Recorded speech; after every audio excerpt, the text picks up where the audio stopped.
Сегодня закончили и сдали вот такую квартирку небольшую в центре Саратова. Гардеробная, нехиленькая. Светильники в виде стаканчиков. Здесь еще должно быть 2 люстры. Их не привезли еще, поэтому не установили. Карниз ПК 14.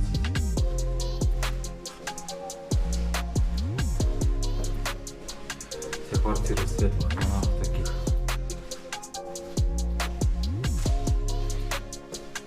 Здесь обычные встраиваемые светильники, но мы сделали вклейку.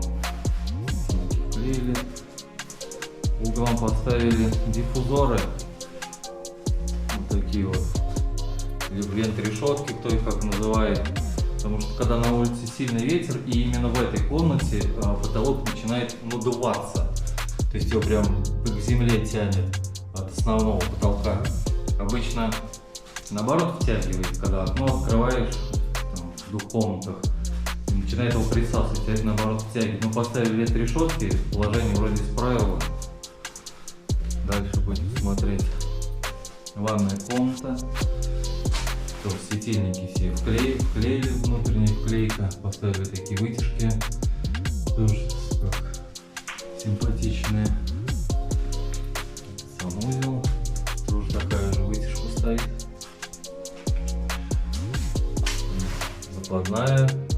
Здесь будет шкаф, панель стоять.